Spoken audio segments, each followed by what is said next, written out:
Good morning, students.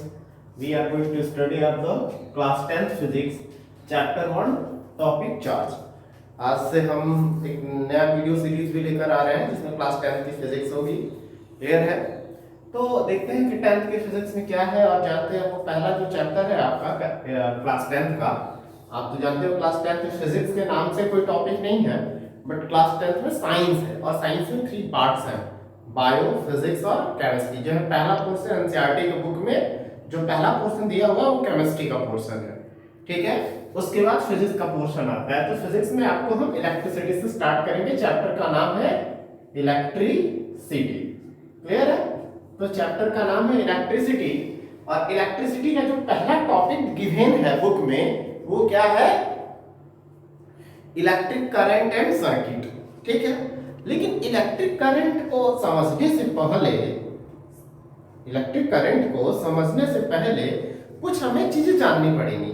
बिना उनके जाने हम करंट को बेहतर ढंग से नहीं समझ सकते, ठीक है। नहीं तो जीवन भर करंट में आपको कंफ्यूजन रहेगा कि करंट होता क्या है, ठीक है। पूरी क्लास 10th तक आपको प्रॉब्लम ही प्रॉब्लम रहेगी, ठीक है। तो करंट क्या है इसको जानने से पहले कुछ चीजें हम जानते हैं पहले, और वो चीज क्या है? पहले इलेक्ट्रिसिटी।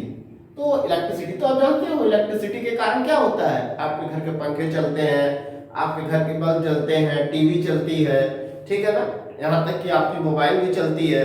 तो बिना इलेक्ट्रिसिटी के ये सब चीजें पॉसिबल नहीं है। लेकिन इस इलेक्ट्रिसिटी के पीछे की कहानी क्या है? इलेक्ट्रिसिटी कैसे वायर के अंदर चलती है? क्या ऐसी शक्ति है, क्या ऐसे पावर्स है, एनर्जी की वो सोर्स क्या है जो एक वायर के अंदर मूव कर रहे हैं? तो आप कहोगे करंट। लेकिन ये करंट क्या है, कैसे बना है, इसके बारे में थोड़ा हम जानते हैं। काफी इंटरेस्टेड है, ठीक है। एक नई कंसेप्ट, एक नया चीज हमें सीखने को मिलेगा। तो ध्यान दो, सबसे पहली चीज आप सब लोग जानते हो मैटर। क्लियर है ना? सबको आपको पता क्या है? मैटर पता है। तो मैटर तो आप जानते हो कि मैटर क्या होता है। तो क्लास 6, 7, 8 से आपको पढ़ाया जा रहा है कि मैटर क्या होता है? जिसमें मास हो, ठीक है ना, जो स्पेस ऑक्युपाई करता हो उसको हम क्या कहते हैं? मैटर कहते हैं, ठीक है ना। अब बात आती है कि क्या आपको पता है कि मैटर में 2 प्रॉपर्टी होता है। एक प्रॉपर्टी का नाम है मास, ठीक है। मास आप जानते हो क्या होता है? मास को कौन बनाता है, कैसे बनता है? तो ये बात की डिस्कशन से हर क्लासेस में आपको बताया जाएगा कि मास क्या है। लेकिन आपको इतना तो पता है ना कि भाई मास को ह्यूमन ने नहीं बनाया, मास को हम नहीं बनाते, मास को नेचर बनाती है। मास को कौन बनाता है? नेचर। इस प्लैनेट पे जो मास आया है, ये जो मास बने हैं उसको कौन बनाया? नेचर नहीं तो बनाया। एक आप पेड़ लगा देते हो, उस पेड़ का मास इंक्रीज होता चला जाता है। जैसे जो ट्री ग्रोथ करता है तो उसका मास भी ग्रोथ करता है। कौन बनाया उसको? नेचर। ऑब्वियसली नेचर ने बनाया। अच्छा, एक चीज आप क्लास 9th की केमिस्ट्री में आपने पढ़ा होगा, एटम। क्या आपने क्लास 9th की केमिस्ट्री में एटम पढ़ा है? ठीक है, आपको बताया गया होगा स्कूल में या कहीं जहां भी आपने पढ़ा कि एटम क्या होता है? उसकी जो सेंटर है, सेंट्रल पार्ट एक पॉजिटिव चार्ज पार्टिकल से बना हुआ है, पॉजिटिव है। क्लियर है ना? और आउटर सेल में बाहर जो है इलेक्ट्रॉन रिवॉल्व करता रहता है, तो बीच में एक पॉजिटिव चार्ज पार्टिकल है। अब समझने वाला बात यह है कि पॉजिटिव चार्ज क्या है, किसको कहें हम चार्ज, ठीक है। मैं जानता हूं पॉजिटिव नेगेटिव, लेकिन वो है क्या पॉजिटिव नेगेटिव? क्लियर है? तो ध्यान दो। और इस पॉजिटिव चार्ज को, इस जगह को न्यूक्लियस बोलते हैं। एटम का जो सेंट्रल पार्ट है, जो सेंट्रल कोर है, जो बीचों बीच का भाग है भाई, उसको हम क्या कहते हैं? न्यूक्लियस। और ये न्यूक्लियस पॉजिटिव है और बाहर क्या है? इलेक्ट्रॉन घूमता है, उसको कहते हैं नेगेटिव है। लेकिन ये पॉजिटिव नेगेटिव क्या है भाई? अजीब चीज है, कैसे पॉजिटिव नेगेटिव कर दिया गया? तो थोड़ा सा बात समझते हैं। किसी ने मैग्नेट देखा है?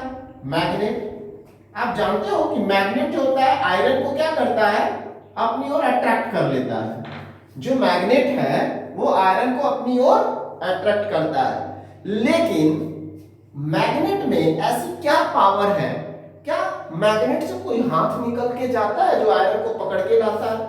ऐसा तो नहीं होता ना, ऐसा तो होता नहीं है। तो इसका मतलब मैग्नेट में कोई इनविजिबल पावर है, कुछ एनर्जी इसके अंदर छुपी हुई है।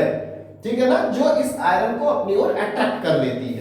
और उस छुपी हुई इसके एनर्जी को हम क्या कहते हैं, मैग्नेटिक एनर्जी कह देते हैं। तो जस्ट लाइक इस न्यूक्लियस के चारों तरफ ये इलेक्ट्रॉन यदि रिवॉल्व हो रहा है, घूम रहा है, तो कुछ ना कुछ तो इस न्यूक्लियस के पास ऐसी एनर्जी है, कोई पावर है, कोई ताकत है जो इस इलेक्ट्रॉन को बाइंड करके रखा हुआ है। ठीक है, इस इलेक्ट्रॉन को क्या किया हुआ है, बाइंड किया हुआ है। यदि वो ताकत नहीं होती तो ये इलेक्ट्रॉन न्यूक्लियस के चारों तरफ रिवॉल्व नहीं करता। जैसे हमारी जो सोलर सिस्टम है, इसमें इस प्लैनेट को सन जो है क्या करके रखा हुआ है, बाइंड करके रखा हुआ है।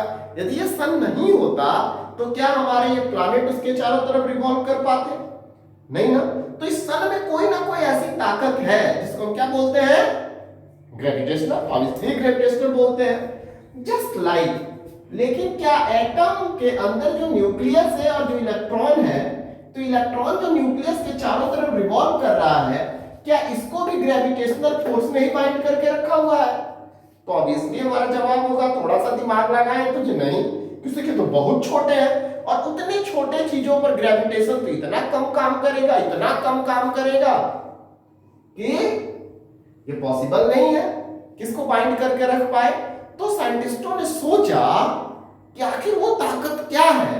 तो खोजते खोजते ये पाया कि भाई जो इसके अंदर न्यूक्लियस के अंदर दो पार्टिकल होते हैं, एक का नाम है प्रोटॉन और दूसरे का नाम है न्यूट्रॉन, और आउटर सेल में क्या मौजूद है, इलेक्ट्रॉन। क्लियर है ना।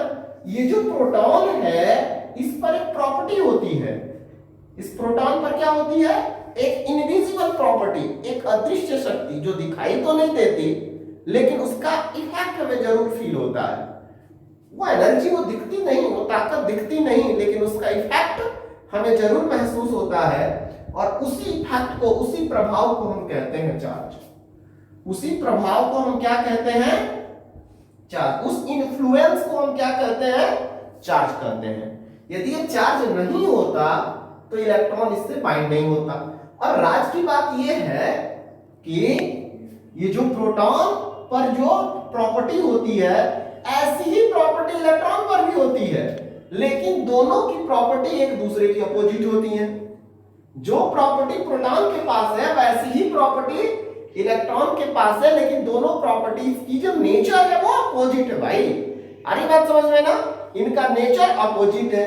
तो एक अमेरिकन साइंटिस्ट थे, ठीक है ना, जिन्होंने जॉन फ्रैंकलिन ने इसका क्या नेमिंग कर दिया, इसको कहा कि ये पॉजिटिवली चार्ज है और इसको नेगेटिवली चार्ज कर दिया। जो पॉजिटिव नेगेटिव साइन है ये फ्रैंकलिन ने दिया हुआ है, ठीक है ना। तो चार्ज अब हमें समझ में आया कि चार्ज, भाई थोड़ा थोड़ा आइडिया लगा कि भाई चार्ज क्या है। तो चार्ज इलेक्ट्रॉन और प्रोटॉन की एक प्रॉपर्टी है। अब फिर से समझो कि भाई प्रोटॉन एक पार्टिकल है, प्रोटॉन क्या है, पार्टिकल है।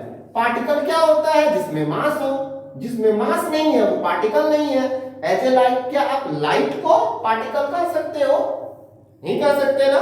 लाइट को आप पार्टिकल क्यों नहीं कह सकते, किसी की लाइट में मास नहीं है। क्या आप साउंड को पार्टिकल कह सकते हो, नहीं कह सकते। क्यों, क्योंकि साउंड में मास नहीं है। आई बात समझ में। तो प्रोटॉन एक पार्टिकल है और पार्टिकल में मास होता है, लेकिन मास के साथ साथ प्रोटॉन में एक और प्रॉपर्टी होती है जिसको हम क्या बोलते हैं, चार्ज। और चार्ज वो फंडामेंटल प्रॉपर्टी है, वो बेसिक प्रॉपर्टी है जिसके कारण प्रोटॉन और इलेक्ट्रॉन एक दूसरे से बाइंड होकर क्या करते हैं, एटम का फॉर्मेशन करते हैं। इसका मतलब इस मैटर का फॉर्मेशन करने के लिए दो प्रॉपर्टी नेचर के पास है, एक का नाम है मास, दूसरी प्रॉपर्टी का नाम है चार्ज। क्लियर, कोई कंफ्यूजन? यदि हम इसको डिफाइन करना चाहें, चार्ज को डिफिनेशन में देना चाहें, तो हम क्या लिख सकते हैं, लिख सकते हैं the property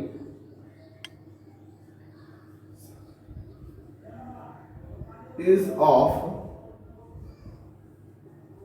electron and proton due to which they arises they arises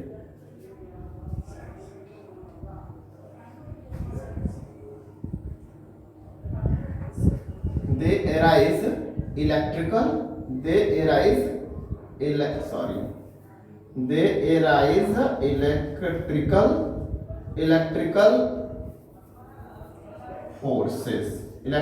force clear है the properties of electron and proton due to which they arise electrical force तो इलेक्ट्रॉन और प्रोटॉन की वो प्रॉपर्टी जिसके कारण वे क्या करते हैं इलेक्ट्रिकल फोर्स एराइज करते हैं जिस तरह से मास क्या करता है ग्रेविटेशनल फोर्स एराइज करता है यदि मास नहीं होता तो ग्रेविटेशनल फोर्स नहीं होता उसी तरह से क्या होता चार्ज नहीं होता तो इलेक्ट्रिकल फोर्स नहीं होता और इलेक्ट्रिकल फोर्स नहीं होता तो एटम भी नहीं बनता और एटम नहीं बनता तो मैटर नहीं बनता और मैटर नहीं बनता तो कोई भी चीज नहीं बनती इस आपके यूनिवर्स में आपके घर में आपके पास जो कुछ भी है जो भी ऑब्जेक्ट है वो सारे ऑब्जेक्टों में कहीं ना कहीं इलेक्ट्रिकल फोर्स ही इन्वॉल्व है जिसके कारण उसका फॉर्मेशन हुआ है thank you have a nice day channel को आप सब्सक्राइब करें